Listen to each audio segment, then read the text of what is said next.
to the LASEA LAMES 2023 meetings. I know that we start tomorrow officially, but we're here now, so why not give you a welcome. I'm Andres Carvajal. I am the co-chair for the Econometric Society of the conference. The big boss is hiding right there, Angela Fonseca, who organized this.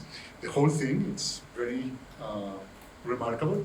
And the first event that we have is the hoteling lectures by Professor Bart Lipman from Boston University. Bart is going to be talking about evidence in games and mechanisms. And he's one of the world experts on these topics. We are very lucky to have the hoteling lectures in the Latin American meeting this year. These lectures rotate across the 6 different regions of the Econometric Society.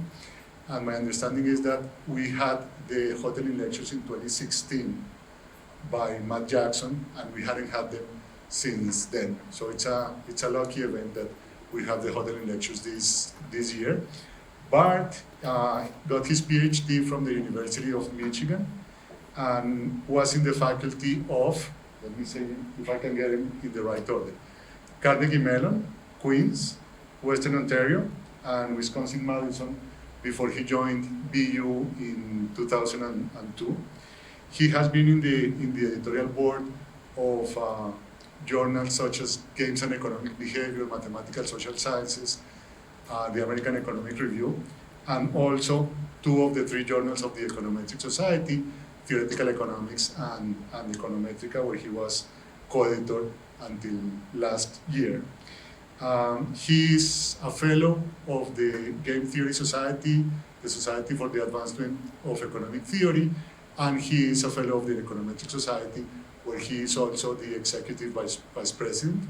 So we're in good hands for this topic. About the lectures, as I said, this is one of 3 series of lectures that rotate across the 6 different regions of the Econometric Society. In the past, Matt Jackson, Thomas Straleski, Yuri Sannikov, Fujito Kojima, Alex Wolitsky, and Nobuhiro Kiyotaki delivered these lectures. So these are some of the ways in which the Econometric Society wants to bring the frontier of economic theory to our conferences. Hoteling, I guess it's as big a name in economics as you can get, right? He, not only in theory, because we all remember the Hoteling lemma, that's from undergrads. The Hoteling line city model is also for the same Hoteling, but he was also a very important statistician. He designed or discovered this technique called principal components for handling big data. So his contributions to both economics and statistics are very important. My favorite contribution of Hoteling to economics is that he was the advisor of Ken Arrow. And for me, that's big words. So, Bart, thank you very much. Feel free to ask questions along the conference. That's what Bart would prefer. And if we need a microphone, there is one that will be able to move around the classroom. Okay? So thank you, and enjoy the Hoteling lectures. Thank you, Bart.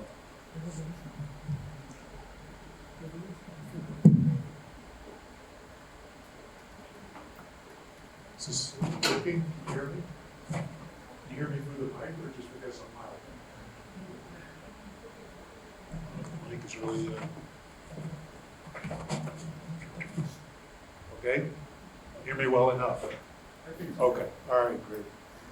Okay, thank you for that kind introduction. It's kind of, let me be serious for once in my life and say it really is an honor to give this lecture. Partly because Hoteling is such an important figure, and at least as much because of the long list of distinguished people who gave it before me. And I swear, being the executive vice president of the society had nothing to do with me giving this. Anyway, so I'm hoping that I can tell you about some stuff that you might find interesting. Maybe introduce you to a new area if you don't know any stuff in this area. If you already work in this area, maybe you'll see some things you already knew in a different light. I don't know, but I hope you find something interesting. So, as the slide here indicates, this is on evidence of games and mechanisms. A large chunk of it is joint work with Elkanan Ben-Parath and Eddie Deckel, so I have to give them credit. I should quickly add that a large chunk is based on our joint work, not because it's the best work in the area, but because it's the work in the area that I know best. So don't be confused on that. All right. So what I sort of vaguely called the standard model here, what I really mean by that is the models of communication that are not the models that I'm going to be talking about today. The models of communication that I think we sort of grew up with in economics are all based on essentially Spence or Crawford-Sobel type ideas, where the agent's private information is in some fashion correlated with her preferences. So, you know, if I know that certain types of you really like a certain activity and other types of you don't, and I see you engaging in that activity, then I learn that your type is one of the types that likes that. So that's basically Spence in a nutshell. You know, Crawford-Sobel, you know, I know certain types of you want me to do a certain thing and other types don't. And you ask me to do that thing and that communicates information to me. So that's how those models work. And of course, mechanism design, generally speaking, works the same way. We have different types have different willingnesses to pay, let's say, and we use monetary transfers to exploit that. The thing that's different about evidence is that evidence is a situation where there's something inherent in the thing that gives information quite apart from anything to do with incentives. So, you know, to take a grisly example, you know, if you pull a bullet out of a corpse and show it to me, that tells me that somebody fired a gun at this body or somehow implanted a bullet in there. You know, that gives me information quite apart from anything to do with any incentive issues.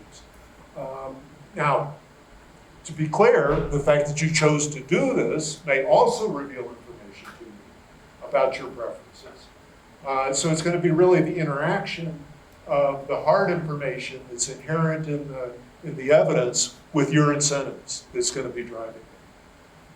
So that's where we're going. I would say evidence is something we see in a lot of different contexts in reality. Here's a bunch of examples, and let me not read them all to you, but briefly, you know, lawyers obviously are using evidence a lot to try to persuade judges. In a lot of these other examples, there's somebody trying to sell something in some fashion.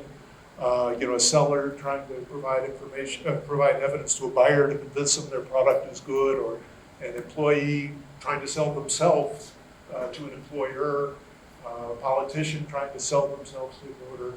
A lot of contexts where we use evidence. So quick overview, I have 3 lectures, and the lectures are in 3 parts, and the parts don't necessarily totally line up with the lectures, so I think I'll be changing slides in mid-lecture. So the first part is probably the longest part, and I think we'll end up getting finished in the next lecture. And this will be where I'll talk about evidence in games. And I'll start with sort of the classic result from Grossman and Milgram of Unraveling, which is a really cool result and totally unrealistic, and therefore we have to find something better to get in there. And so the next step, we'll talk about trying to get somewhere further and think about models that don't have this unraveling feature. And I'll talk about theory, and I'll talk about some applications. And to be clear, applications still means theory. You won't see any data. So if you were looking for it, I apologize. Not going to be here. Anyway, and then after that, I'll talk a bit about multiple agents and some different things that happen when we have more knowledge. So that'll be part 1. Part 2, I'll turn to mechanisms. Of course, if you're going to talk about mechanism design, you kind of have to start with the revelation principle. So I'll talk about what that means in this context.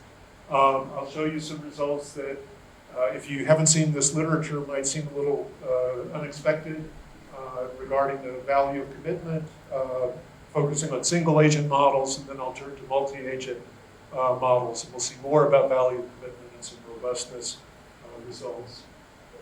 Finally, in the third part, I'll turn to other directions.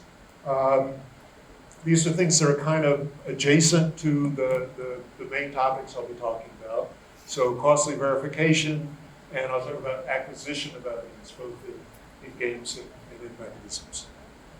All right, so that's the overview. So obviously, to start, I got to tell you what's the model of evidence. How do we put evidence into these models? So so that's what these next couple of slides are about. So I'm going to be thinking of types like we usually do. So there's going to be an agent who has a type which is for private information, and this type is going to determine a lot of different things that are economically relevant, like preferences and so on.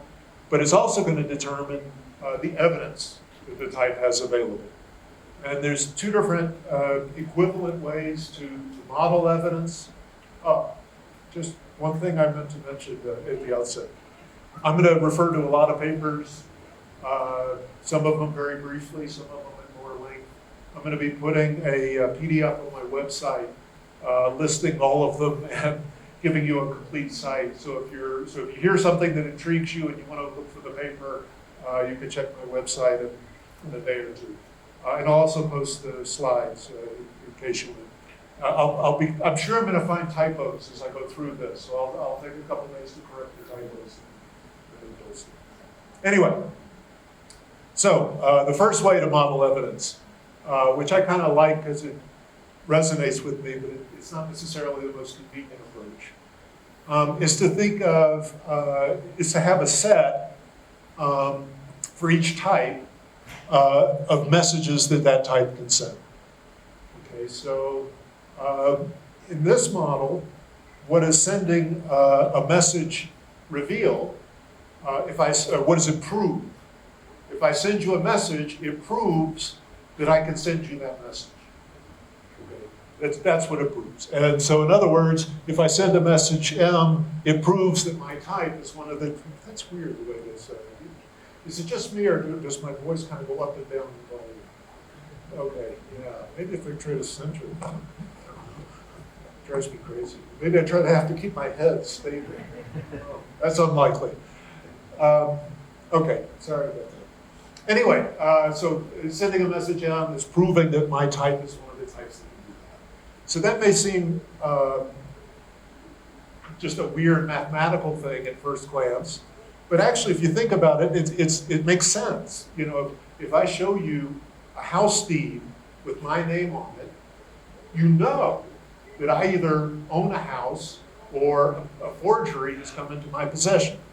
There is no other way that I could show you that. Right? So therefore, I'm proving that I can show you that and the facts that implies. Okay. So let me give you just a simple example. There's two types. Type N, who is me, cannot play the piano. Type P can play the piano. What are the messages type N can send? Just random banging on the keyboard. That's all type N can do. What can type P do? Type P could play a nice piece of classical music or could bang on the keyboard. And so what we see is that sending the message C, that is playing this nice piece of classical music, proves that this is the type that can play the piano. Interestingly, the type that can't play the piano can't prove that. Right? So if you can play, you can prove it. If you can't play, you can't. Because anything the type who can't, sorry, I can't say that very well. Anything the type who can't play the piano can do, the other type could also do. So there's no way to prove that. Okay. The other model, which is totally equivalent, and I find a little bit easier to use, although I find it harder to interpret, I guess, is to think of a set of events that type T can prove. So essentially what we're going to do is, we said a minute ago, okay, I can't reach that. When why is the pointer? There we go. So we said a minute ago, if I send you message M, I'm proving that my type is in the set. Now what we're going to do is just get rid of the message and just put down the event. Say that the event is something that you have available. So going back to our example, this is how I write the same example. Type N, the one that can't play the piano, can only prove the trivial event that they're in the type space somewhere. Type P can either prove the singleton, that proves that they are type P, or again, can just prove nothing. Okay. Not every set of events could make sense. So if we're going to get the collection of events from a message model or have this make sense, we need the following properties. So this one just says that if type T can prove that her type is in this event, her type better be in that event. Okay, so that seems natural.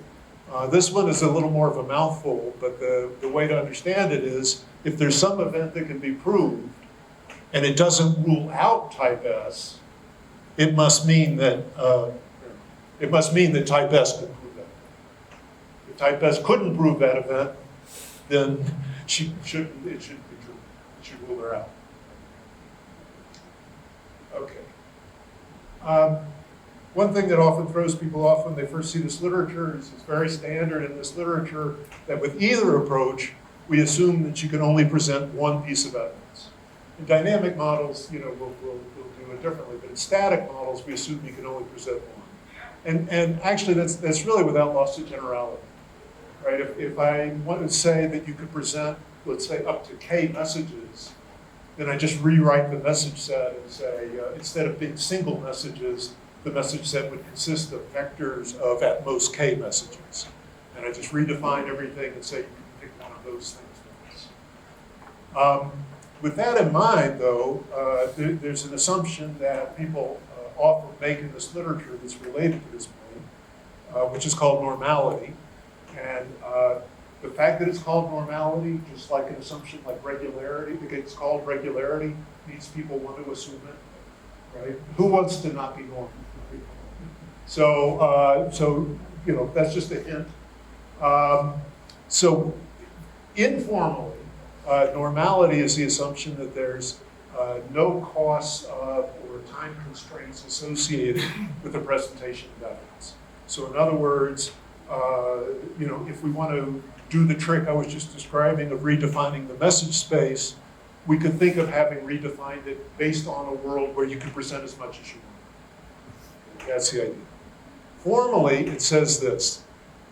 So to read this, the way to think about it is suppose that I present event E, and I also present E prime, and I also present E double prime, and so on. I'm proving my type is in each of those events. So I'm proving my type is in the intersection. Right, so this thing here would be what I prove if I were to present every event. And what this is saying, therefore, is doing that is something that's feasible. In this world where I can only present one message, I can present that one where I prove everything all at once. This version of the assumption is something I did in a paper with Dwayne Seppi that maybe before some of you were born. At least we were all a lot younger than that, I'm sure. And we called it the full reports condition because we weren't necessarily thinking you would always assume it. Bull and Watson gave it the name normality, which I kind of like better in ways. But their assumption was written slightly differently than it's written. Okay. And I'll need to refer to this thing here occasionally, and I'll use M of T to denote it when I need math, and I'll call it maximal evidence. Maximal. It's really weird because it's minimal in a sense too. It's the smallest event, but it's the most proof. So I don't know. I like calling it. Yes. Sure.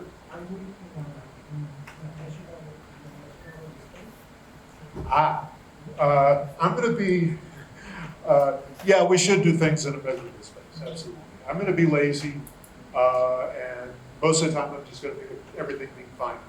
But yes, absolutely, we should think of things being measurable. Okay. Let me go back to the example. It's easy to see that this satisfies normality. The maximal evidence for the n-type is just he can't prove anything. And that's obviously in the set. And if we look at the intersection of the events for the p-type, it's the singleton p, and that is something in the set of events she can prove. To see what this is, what normality is ruling out, let's look at this slightly more complicated example. Suppose there's two kinds of music, blues music and classical music, and type N still can't play the piano, hasn't learned. Type B can play blues music, type C can play classical, and type A can play anything. Okay? And suppose there's only time to play one piece of music. Okay, so it's exactly ruling out the kind of thing that I said normality was going to assume.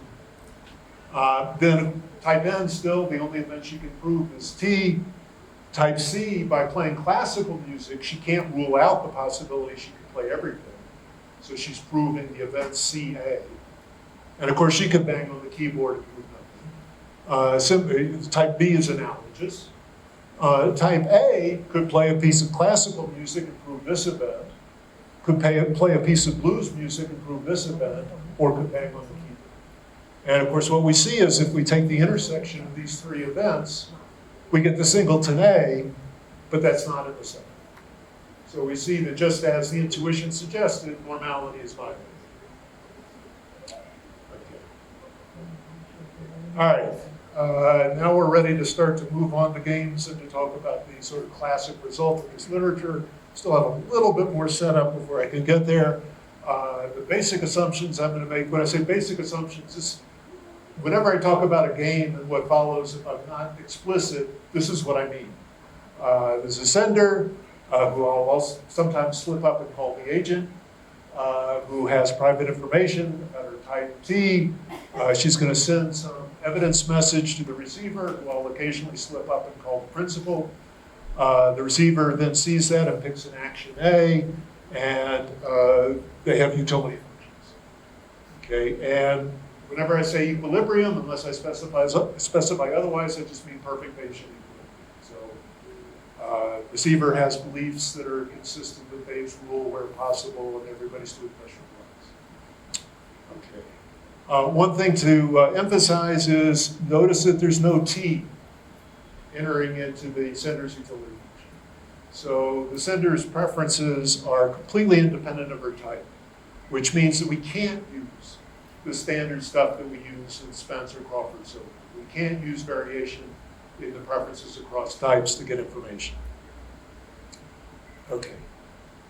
So the seminal model here is something that was done simultaneously by Grossman and Milgram in 1981 papers. This Milgram paper, by the way, is the one where he introduced the monotone likelihood ratio property to economics. So it's kind of amazing that he, did that and sort of initiated a new literature at the same time. This was just an example of this paper, this what I'm calling the canonical model.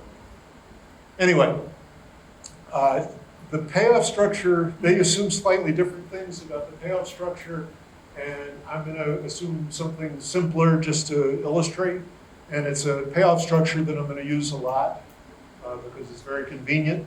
So I'm going to give it a name. I'm going to refer to this as square error loss. And when I say, you're used to square error loss, but when I say square error loss, I mean all of this information. So the types are going to be some subset of the positive real numbers. The set of actions will be the positive real numbers. The sender's utility function is just going to be A, just the action chosen by the receiver. And the receiver's utility function is the square error loss. Okay, so intuitively, the receiver is trying to estimate the type. And we know with square error loss, the action is going to equal the conditional expectation of T. So the action is, well, that's interesting. The action is the estimate of the type in that sense.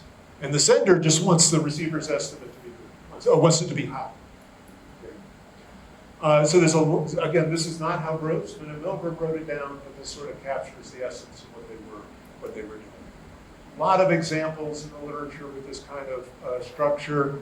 So you can think about the receiver is like the way we do the Spence model. Usually, we think of the employer or employers as essentially trying to set the wage equal to the productivity of the sender or the applicant, and A would be the wage. We can think of an example that I'm going to use momentarily in a moment. We'll think of the receiver as being the market, and the market, there's some firm that has a stock, and the market wants to set that stock price equal to the true value of the firm. And the agent will be the firm manager, sorry, the sender. The sender will be the firm manager who just wants to maximize the stock price. Okay, and let me not read the last. So there's other examples. This kind of pops up all over the place. All right, the key assumption, for my purposes, aside from the payoff structure, the key assumption in Grossman and Milgram was that the sender has access to evidence that can prove anything. Okay? Absolutely any true fact can be proved. So literally, the set of events that type T can prove is every subset of the type space that's true. Every subset of the type space that includes their type. So that's kind of a weird assumption, kind of strong. It seems like a natural starting point, but kind of a strong assumption. One thing I should say is, one reason they thought that this was not an unreasonable assumption is that they interpreted this differently than I do. And if you read papers in this literature, you'll often see the word verifiable. And you may not always see the word evidence or proof the way that I use these terms. And the reason is they interpreted this differently. They had in mind a world where, we were thinking of the sender as like a seller of a good or something. And if they said something about their product and it was a lie, then somebody would, immediately sue them for billions of dollars, and therefore they would never lie, and therefore we could just assume that whatever they said was true. And therefore they called it verifiable messages. Personally, I've never liked that terminology because to me that's talking about a separate game that we're not actually modeling. And so I'm always uneasy with it, and so I prefer to think of it as evidence. Okay, so let's think about equilibrium.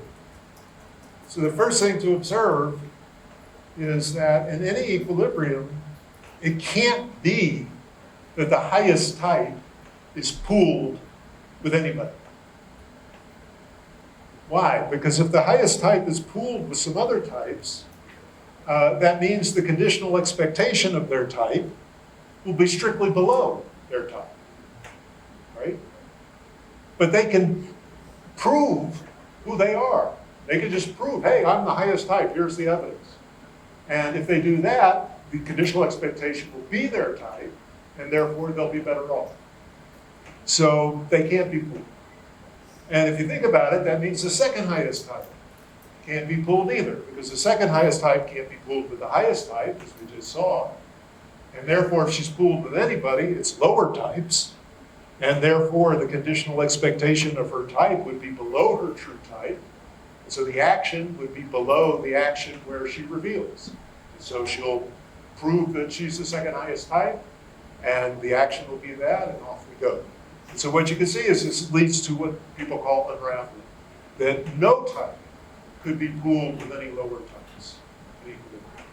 So we have to get all private information revealed. We have to be a little bit careful. What that argument really says is that there's no equilibrium where we get movement. That doesn't say there is an equilibrium where we get separation, but that's easy to verify also.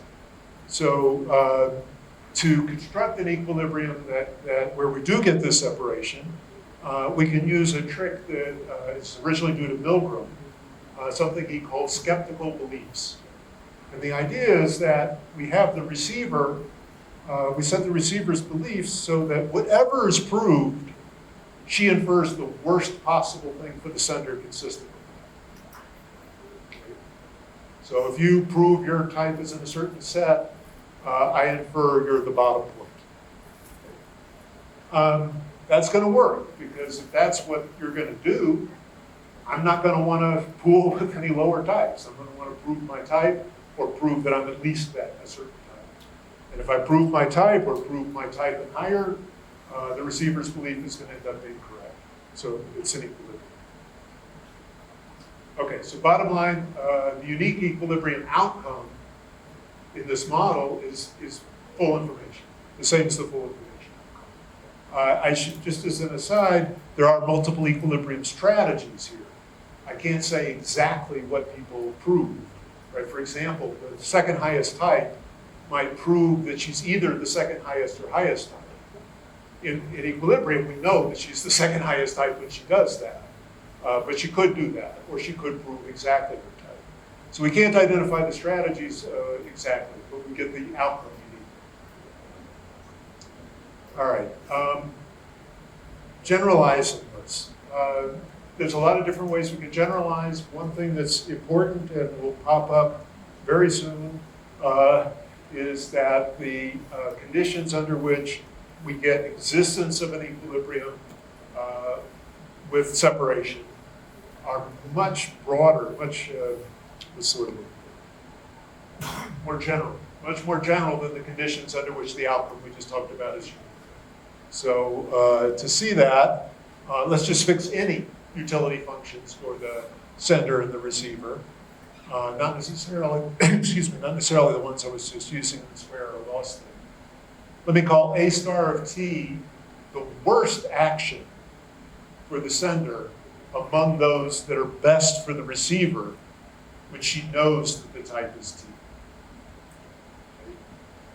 Then we can, with complete provability, we can again do this kind of skeptical beliefs thing to show that there's an equilibrium with full revelation. Basically, what the receiver does is, whatever the sender proves, she infers the worst type consistent with that, and picks action A star of t. So in other words, what she does is she says to herself, okay, let me look at these different A star of t's, or the different t's that could be possible given what the sender has shown me. Let me pick the t for which that's the worst for the sender. Remember, she knows the sender's utility function. It doesn't depend on the type. So she looks over these different actions, these different A star of t's for the different t's that are possible given the evidence. She picks the worst one for the sender, and she says, I'm going to believe that too.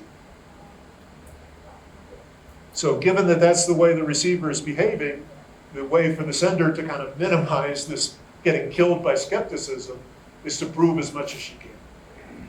So she'll want to prove her type. So that makes it an equilibrium. Okay, what about uniqueness? The uniqueness relies on a little bit more.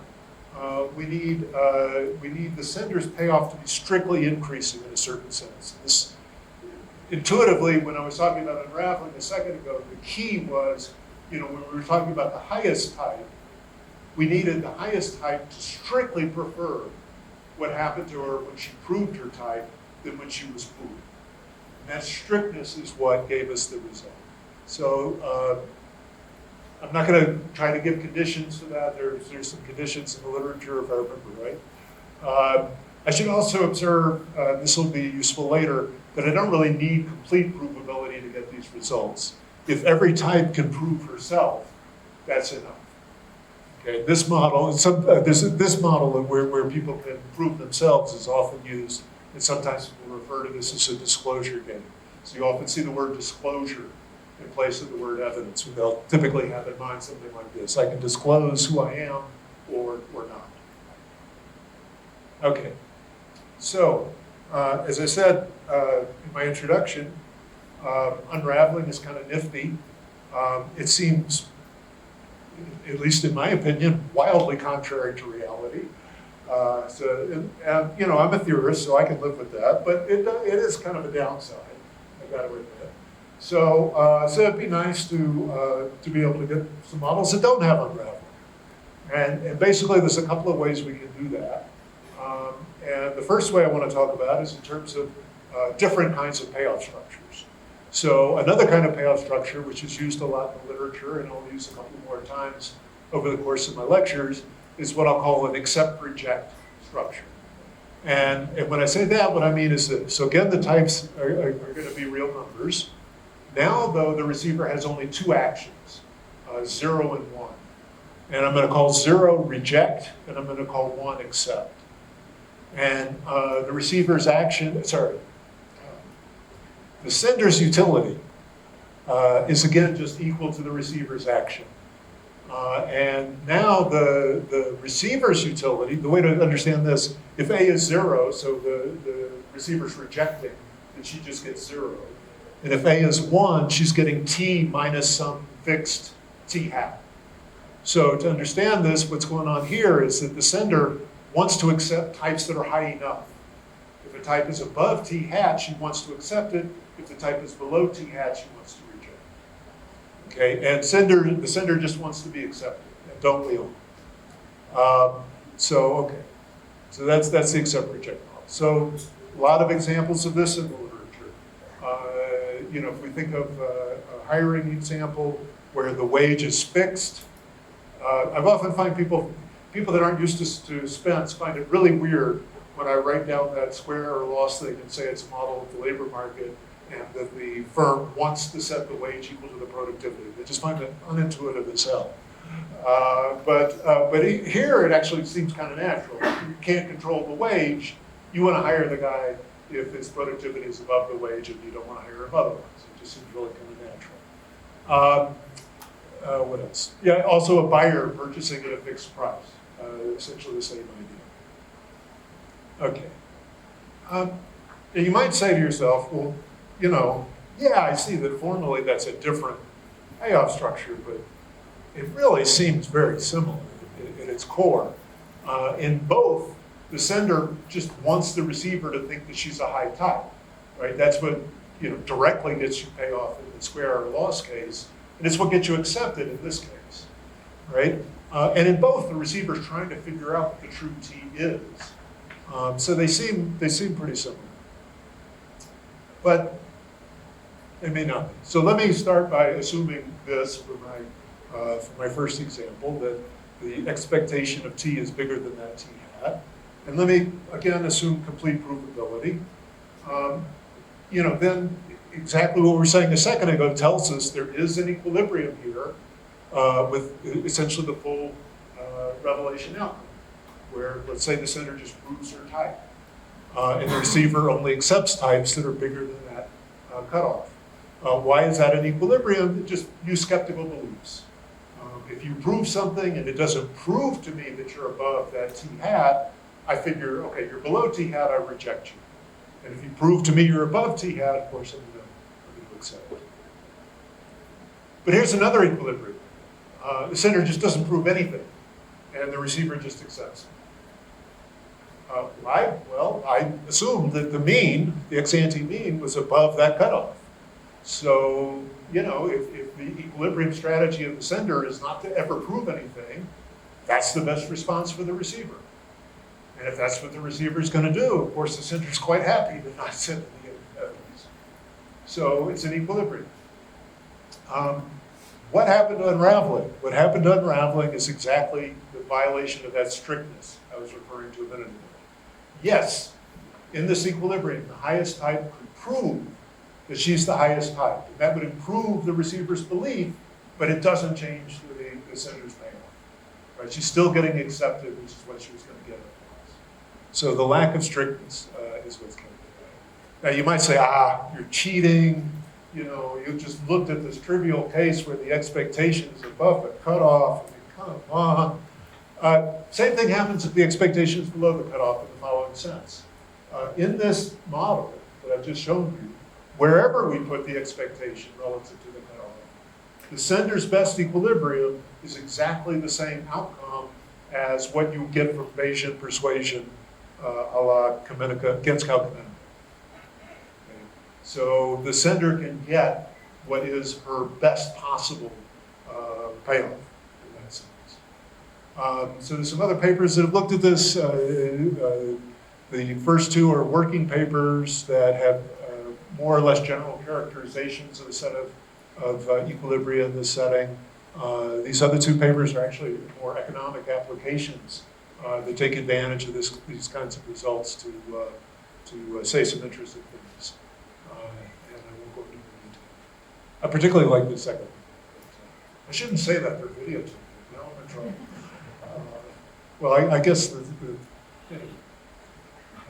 Okay, so that's one way to kill unraveling, is to use a different payoff structure and focus on, for example, the sender's best equilibrium rather than that fully revealed equilibrium. You know, that's nice and it's useful, as those papers I just referred to show. On the other hand, the complete provability assumption just seems crazy.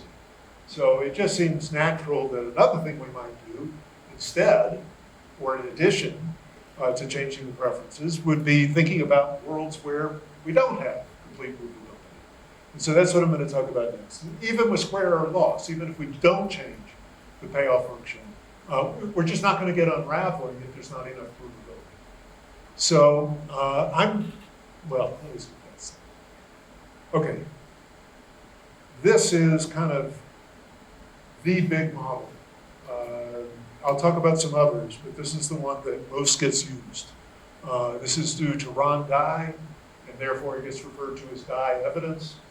I know that people who don't know about Dye hear the phrase Dye evidence, and they're going, why is it called Dye? That sounds horrible. But no, it's named after the man. Anyway, Dye did this in an accounting journal because he's an accountant. I shouldn't make these jokes on camera, but also because he's an accountant, he messed up the game theory. Not serious. Anybody watching this video, I swear that was a joke. Anyway, Young and Kwan, though, fixed the game theory.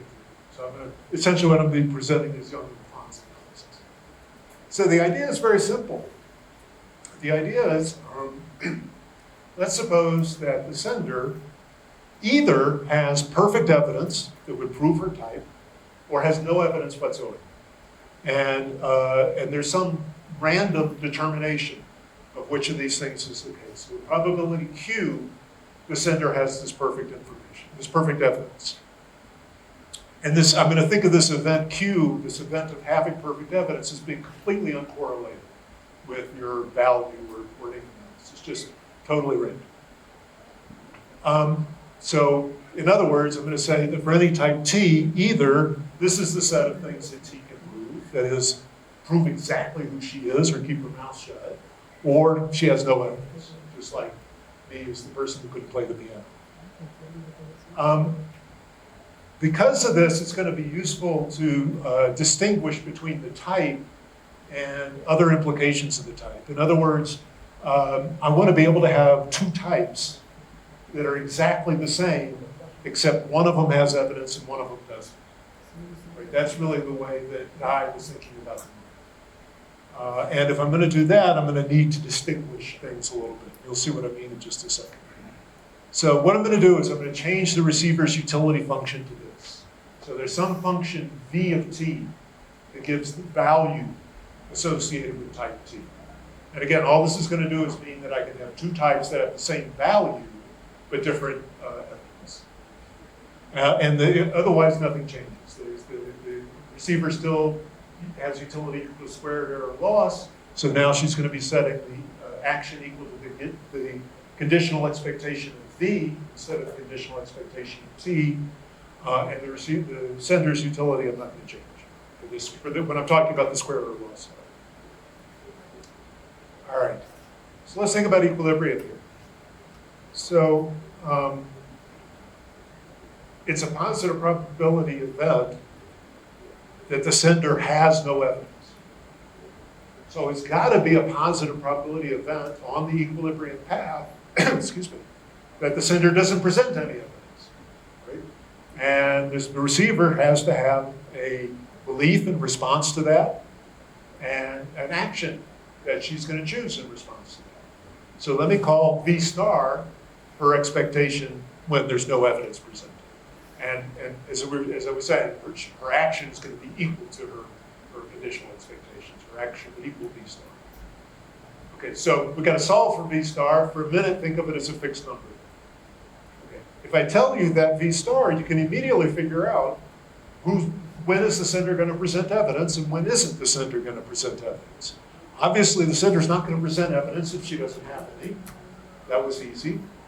And also obvious, she's not going to present evidence if it would prove that she's worse than V star. You might wonder about the equality case here versus the weak inequality versus the strict. I'll say a word about that in a second. For now, don't worry about it. Okay. So that's the situation in which the sender is not going to present evidence. So that means in equilibrium, this V star, for it to be the rational belief for the receiver to have, it should be the expectation of V, given that either we're talking about a type that doesn't have evidence, or that V is less than V star. Okay. Here's the magic of die. V star is unique. I didn't make any assumptions on the distributions or on the V function. It just is. It's. I mean, I need things to be nicely measurable, so expectations are well defined and so on. But as long as I do that, it just is unique in total generality. It's kind of astounding. Okay? But it works. Now, getting back to this issue of the weak inequality versus the strict, it doesn't matter. I could replace this with a strict inequality. I could say that if we have a tie, the sender randomizes. It's not going to affect anything. And to see why it doesn't affect anything, think about what I'm doing here. I'm calculating a conditional expectation. In other words, I'm taking an average over certain types. And if I, whether I include or exclude certain types that exactly hit the average isn't going to affect the calculation of the average. So whatever you assume about what happens for ties, you're going to get the same V star. So it just doesn't matter. Okay. So given this unique V star, what's the equilibrium? You can see immediately what it is. If the sender has evidence, and it would enable her to prove a value above V star, she's going to prove. If the sender has evidence but can only prove she's worse, then she's going to pool with the senders that don't have any evidence. And the expectation in response to non-disclosure is just going to be this. That's the equilibrium. It's that simple. This model gets used just all over the place. You can find stuff in econ that'll be, well, I'm going to be talking about econ, but some of the economic stuff I'm going to talk about bleeds over into finance. I mentioned diets in accounting. There's a ton of papers in accounting that use this. All right, so now I'm going to talk about a couple of applications of this model. So here's where I shouldn't be embarrassed to say this on film. I love this paper. I just absolutely adore this paper. So Hune, if you're watching, I love this paper. It's, as you'll see, it's really simple at its core. Working through it is you can work through it very easily, and yet it's super elegant and really gets some nice insights. So I just love it. So he's using this model to talk about stock price responses to disclosure. So the model is the following. We think of this firm as having n projects, and each project will either succeed or fail. And it succeeds with probability R, strictly between 0 and 1. And these success and failure events are independent of one another across projects. Okay. The way success and failure translates into firm value is something that may seem a little weird if you're not used to it. If S projects succeed and the rest fail, the value of the firm is this weird expression here where U is bigger than D. So success does improve firm value relative to failure. This is one of those weird finance models. I don't know. That's what they do in finance. I can't explain. Anyway, but that's the same. What happens? The model has T periods. There's T plus 1 where the final value is observed by everybody. But for the first T periods, what's happening is in each period, the manager has some probability Q of learning and being able to disclose the outcome of a given project. So for each project, these are IID events, IID over time, just a probability Q that a project that you don't already have a realization of has the outcome realized, and the manager sees what it is and could prove it to the market. Okay. Oh, yeah, just to emphasize, the manager doesn't have to prove it. The manager chooses whether to reveal this evidence. Okay. The market sets a price in each period T equal to the expected value of the firm, conditional on what's been revealed up to this time, taking into account the manager's strategy. Okay. The manager, so that's the square or loss. The manager wants to have the highest possible stock price at each date. You could think of it as a discounted sum. You could think of it as an undiscounted sum. It doesn't matter. The manager's utility is increasing in each of the period stock prices. Okay. So, what's the equilibrium? You would have guessed it. If you get a success, show it. If you get a failure, keep it quiet. Okay. Not hard to prove that's an equilibrium. You know, obviously, if that's the manager's strategy, then you get a positive response to showing a success. You're going to get a negative response to showing the failure. There you go. Weirdly enough, there are other equilibria that aren't just as simple as this. We're not going to talk about it. This is the obvious thing.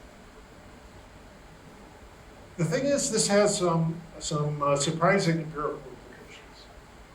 And so what we're going to do is contrast, what would be happening with stock prices in this model with what would be happening with stock prices if we just had some exogenous disclosure where every time the evidence, every time a firm, anytime a project outcome is realized, the market just immediately sees it. Okay. So we're going to contrast those two worlds. First, with this world of exogenous disclosure, non-disclosure doesn't tell you anything, right? Non-disclosure just means nothing happened yet. And the event that you didn't get a signal, that you didn't get the information, doesn't tell you anything. So the stock price would not respond to non-disclosure. In the strategic world, if you don't show anything, we know that could be because you don't have anything to show, but could be because you had a failure. So the stock price is actually going to go down in response to non-disclosure. And it's going to continue to go down, right? As time goes by, it's been 100 periods and you haven't shown me anything on project one. I start to think, okay, it could be that just 100 times in a row you didn't manage to get any information. Or it could be that in one of these 100 periods you did get information and it was a failure. And as time goes by, that second event starts to sound more and more likely. So the price is going to just continuously be going down in response to non-disclosure. And that immediately is going to give us the next contrast. What happens when a success is revealed? Under exogenous disclosure, the effect of disclosing a success is not going to depend on when it's disclosed. It's always just, oh, we didn't know anything, now we know there's a success. And there's just an effect of that. But in a world with strategic disclosure, if you took a really long time and didn't show anything, the market was getting more and more pessimistic about that project. So that when you show a success, there's a bigger stock price effect if it comes late than if it comes early. Okay. Last comparison. If you think about it, under exogenous disclosure, the uncertainty about the stock price is going to be non-monotone. Let me say it better. The uncertainty about the future stock price is going to be non-monotonic in the current stock price. Okay, why is that? Because there's basically three things that can happen. You could show a success and the stock price is high, and there's no uncertainty about that project anymore. You could not disclose the stock price is in the middle, but there is uncertainty about that project. Or you could disclose a failure, in which case the stock price is low and there's little uncertainty. So again, the most uncertainty is in the middle, when the stock price is in the middle. And I had that on the slide, but I didn't show it to you. That was bad. Okay. Strategic disclosure. Uncertainty is going to be decreasing in the stock price. Why? Because when is the stock price high? Remember, with strategic disclosure, I'm only showing you success or showing you nothing. So when is the stock price highest? It's when I've shown a lot of successes. And then that's exactly the situation in which you know the most, is that you've seen a lot of things. So there's relatively little uncertainty left, because there's relatively few projects that I've shown.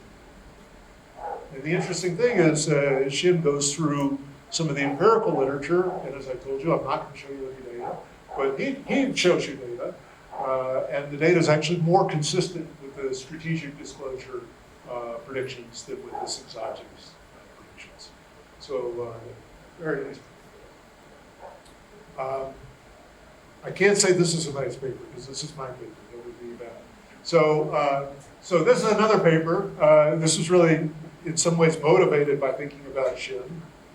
So what we were doing in this paper is trying to think about, okay, how does this disclosure process influence the choice of projects in the first place? That's why we stuck the word choice in the title. What we're going to think about is a relatively simple one. Period 0, the manager is going to pick a project, and a project is just going to be a probability distribution over firm values. Okay? The manager's choice of a project is not going to be observed. So you can think of this as project, maybe is the wrong word. You can think of this as his strategy or the actions he's doing. In period 1, there may be, the manager may get evidence that would allow her to prove the outcome of the project, and thus the value of the firm. If she does get this evidence, she can decide whether to disclose it or not. And either way, the market is going to form a belief about the firm value based on what's been observed and based on the manager's strategy. And that belief is going to be the stock price in period 1. In period 2, the world ends. We see the market sees the true realization of the project. The stock price is going to be equal to that. And we're going to think of the manager as maximizing some convex combination of this long run price or the true realization. So X is the true realization. Sorry, no, I'm misreading that as an X. Sorry. So the manager's utility is some convex combination of this long run and short run stock price, where alpha is the weight on the long. So what we're going to see is that strategic disclosure can lead to significant efficiency losses. So it's actually going to be numbers, not data. I promise I wouldn't do that, but numbers saying something about how significant the efficiency loss could be. So the basic idea of why this is going to happen is the following. It's not surprising, as we were just talking about a second ago in the context of Shin, the manager is going to show the good news and hide the bad news. Okay, that's clear. What's maybe not so obvious is that this is going to give the manager incentives ex ante to pick projects with this in mind. Okay, and essentially these incentives are going to be inefficient. One way to say it is, the manager has these incentives to improve appearances. And as we all know, improving appearances don't always improve reality. So that's going to be the nature of the tension.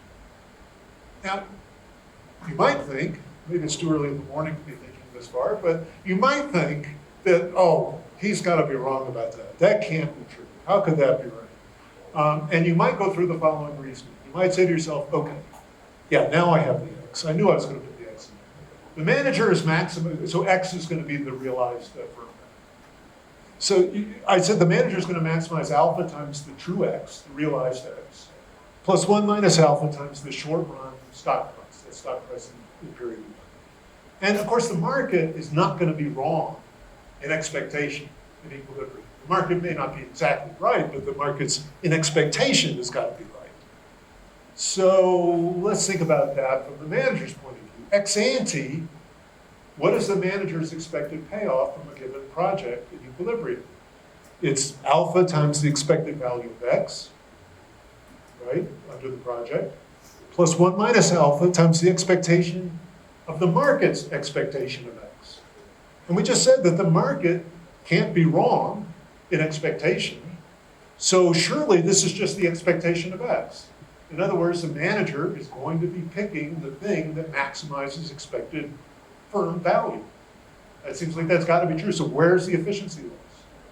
I'm assuming everybody's risk neutral. The efficiency loss isn't there. Okay, let's look at an example to see if this reasoning is correct. Very simple example. So let's look at a manager. Let's simplify by looking at a manager who only cares about the short run stock price. So alpha, the weight on the long run, is 0.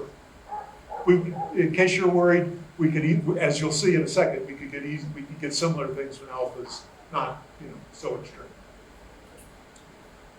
So let me be a little more explicit about how disclosure works. I'm going to suppose that the manager can disclose the true value of the firm in period 1, that short run period, with a probability Q1. The paper has Q1 and Q2, and so that's why there's a 1, even though it's not going to matter at all here. I was just too lazy to try to. I would have to redraw some figures to get rid of the damn 1. So sorry about that. Anyway, so the manager has this probability that she would be able to disclose the true value. And it's just 2 projects in this example. So project 1 just gives a realized value of 4 with probability 1. Okay, project 2 is a 50-50 gamble between a value of 6 and a value of 0. And of course, what you can see is project 2 has a mean of 3. So project 1 is the one that maximizes, the expected value of the firm. So if that, intuition on the previous slide is true, surely it must be an equilibrium for the manager to pick project 1. Okay, let's suppose so. Let's suppose it's an equilibrium and we're going to think about that equilibrium. So the manager picks project 1. So first thing we need to think about, what will the short run stock price be if the manager doesn't disclose anything? Remember, there's a positive probability the manager can't disclose anything. Right? So it's got to be a positive probability of that. So what is the market going to think? Well, the market says, we're in equilibrium. We understand equilibrium. We know the equilibrium is the manager picks project 1. Son of a gun, he was unable to disclose. That's too bad. But hell, we know project 1 gives 4. So the market knows the value is 4. That would be the short run stock price. What if the manager deviates? Remember, the project choice is not observed by the market. So suppose the manager deviates to the other project. Well, here's the probability that she can't disclose anything. And we just said the short run stock price would be 4 in this situation. Here's the probability she can. Here's the probability what she can disclose is 0. And she's going to keep her mouth shut. In that case, not say anything. The market's going to think, oh, yeah, value's 4. With this probability, she gets a 6 and she says, surprise! I know you thought I was going to do 4, but look, I got you a 6. Aren't you happy? And yeah, the stock price is going to be 6, and this is bigger than 4. So the manager's going to deviate. It's not an equilibrium. So what's going on? What's going on is that, yeah, the market can't be fooled in equilibrium. But those words, in equilibrium, are really important in that sentence, right? Off path, the market can be wrong. And when the manager deviates, that's what happens.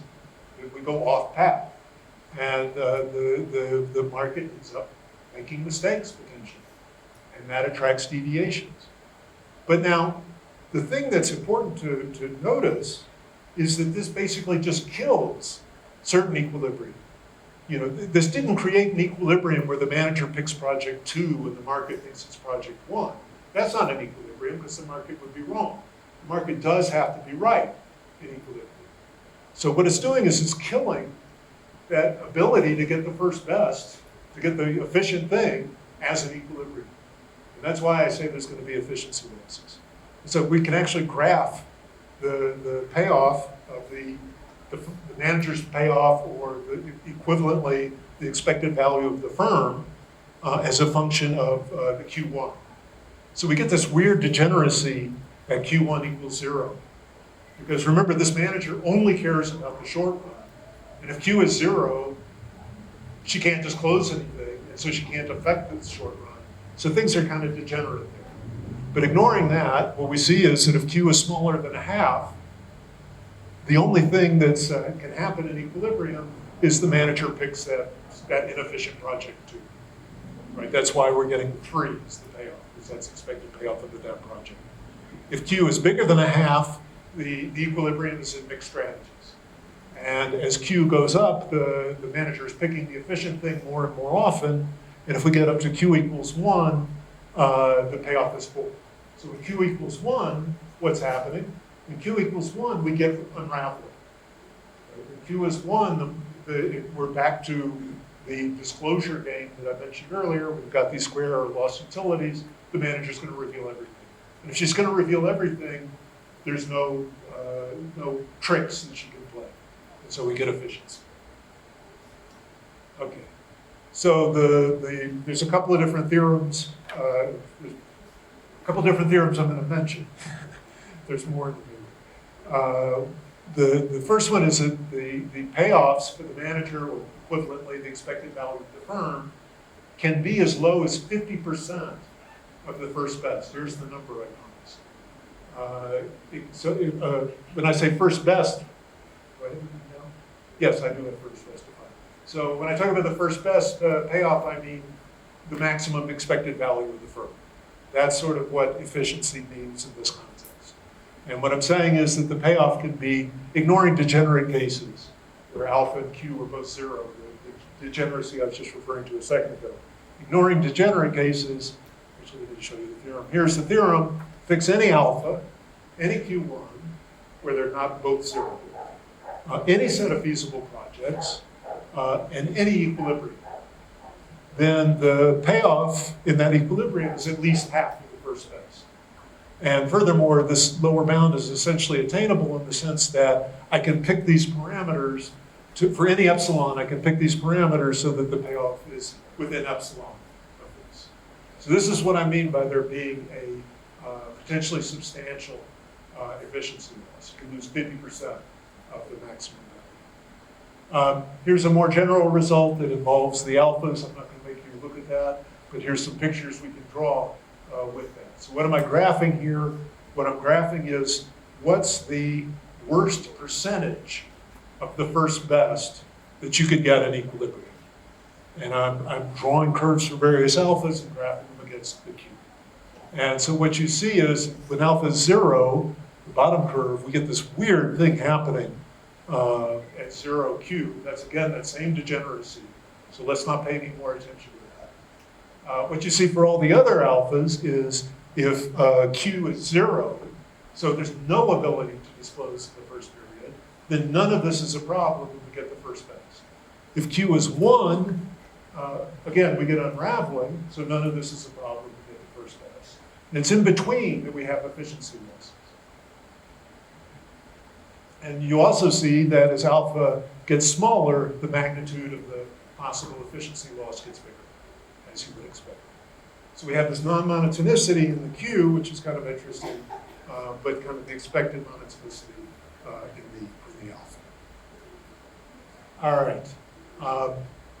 Here's a couple of other papers that I quite like on applications of dye evidence, and I'm not going to say more about them, and we'll see dye evidence again when we talk about mechanisms. I'll go a little further. I don't want to make anybody late for it. So let me just comment on one more model of, at least one more model, of partial provability, which has been used less than dye, but also used a fair amount in literature. And this is a model due to Fishman and Haggerty for QJ in 1990. And the basic idea that they're going to be focusing on is time or attention constraints. So we're going to be looking at non-normal evidence structure. And so their model, we have a good that has n attributes, and each attribute can be high or low, and the value of the good is the just total number of highs. Okay? And for each attribute, the sender has evidence which would prove whether that attribute is high or low. Okay? But we're going to assume that the sender only has time, or the receiver only has attention for showing one attribute. So as I said, we're going to have a non-normal evidence structure. If she could show everything, she could prove exactly the true value. All right, we're going to take as given that the price is going to be the buyer's expectation of V given the information. So it's that square error thing yet again. Here's an equilibrium, probably the first equilibrium you would have thought of. If the seller has a bunch of H's, she just picks randomly among them and shows one of them. Okay? If she doesn't have any H's, of course, she's got no choice but to show it. Okay? What is the buyer's response? Well, if the buyer sees an H, she knows that the seller has at least one H. If there's a lot of attributes, that's not a hell of a lot of information. That's all she can infer. On the other hand, if the seller shows an L, she knows it's all L's, and the price is going to be zero because the value of the product is zero. So you can see that this means it's an equilibrium. So what I have next? Yeah, so you can see that this means it's an equilibrium. If you're the seller and you got an H, you're going to show it. And you don't care which H you show, because all of them get the same response. Okay? The buyer gets a lot of information if she sees an L, but she gets that with low probability. So really the buyer's not getting a ton of information. Here's another equilibrium that you might not have thought of. The seller's equilibrium strategy is to show the first attribute for which she has an H. So let's think, we're going to think of the attributes as numbered from 1 to n, and everybody knows the numbering, and she picks the lowest numbered attribute for which she has an H. And of course, again, if she doesn't have any H's, she has to show it out. So now what does the buyer look? If the seller shows an H for the kth attribute, the buyer learns that was the lowest one. In other words, the buyer learns that the first k-1 attributes were all L's. Okay? Given that, you can see that, given that that's the buyer's response, you can see that this is optimal for the sender. Right? She knows that the higher the number attribute she shows an H on, the worse the inference. Right? So the worse the belief is. So she wants to show as low a numbered attribute as she can, an H on as low a numbered attribute as she can. So the seller's strategy will be optimal. Notice the buyer gets a lot more information. So this equilibrium reveals a lot more to the buyer. There's a few papers that look at this. Actually, that same Milgram paper from '81 actually has another example that kind of looks a bit like this. It's a little different. Glaser Rubenstein and these two papers do a lot with this structure, and there are other papers. Okay, these I'm going to talk about very briefly, but they're models that are worth being aware of. The first one is Verrecchia. So this is also in an accounting journal. It's actually before Dye. And what Verrecchia proposed was a model where it's costly to disclose. So there's a fixed cost C, and you have to pay the C to disclose. And what this is going to do is it'll generate an equilibrium where the low types won't want to disclose, because why spend money to tell people you're terrible? And that's what will make the higher types want to pay the cost. So you don't get full unraveling. Personally, I've never been totally comfortable with this model because I don't understand why it's so costly to disclose things. You know, PDFs are pretty cheap. News releases, I don't quite get it. Anyway, but you do see it in various places. The other structure I want to talk about is what I'll call truthful lower bound. Here's a couple of papers that use this. There are others. So to say it in the simplest way, I'm going to put this extra structure on things. I'm going to think of the types as being a certain interval with the real line. And with this evidence structure, the events that type T can prove are intervals starting from some S and going up to the upper bound, and they're intervals that the type is actually in. Okay, so in other words, you can prove that your type is at least S for any S for which that statement's actually true. Okay, that's why I call it truth lower bound. So let me just give you an example. Suppose I have at least $20. That's my wealth. It's been a rough year. I don't know. So my wealth is $20, and I want to prove something about that to you. If I pull from my pocket $10 and show it to you, you know I have at least $10. If I, pull out all 20, I could show you the 20, and you would know I have at least $20. But I can never prove that I don't have more money. So I can never prove anything about the upper bound. So, so it's kind of a natural structure in a lot of problems. There's a number of problems where you get exactly this structure, but it's so natural that people don't even notice that it is an evidence structure. Anti-postal weight insists that this is ubiquitous in the world, that all of the world works this way. I'm not quite as religious, but anyway, you get it. All right, and multi-agent game seems like a good point to break. It's sort of shifting in a different direction. So let me stop here. Thank you, Bart. Any questions? Yes. Yes. Maybe just in the previous slides, This one? the way you were mentioning about the accounting and the cost. Maybe the paper was from 1983. Maybe at the time there was no internet, no PDF. So maybe the cost was higher because they had to print everything to disclose. I don't know. I'm just thinking we need to update everything now. Even the menu cost, I think we need to update all the theories now because the cost is not that high. Yeah, fair enough. Did we have an email in 83? I don't remember. No. No. Not so much. Oh, yeah. So, yeah, so you'd have to actually mail it to everybody. Yeah, so costs were higher. So it's less applicable now.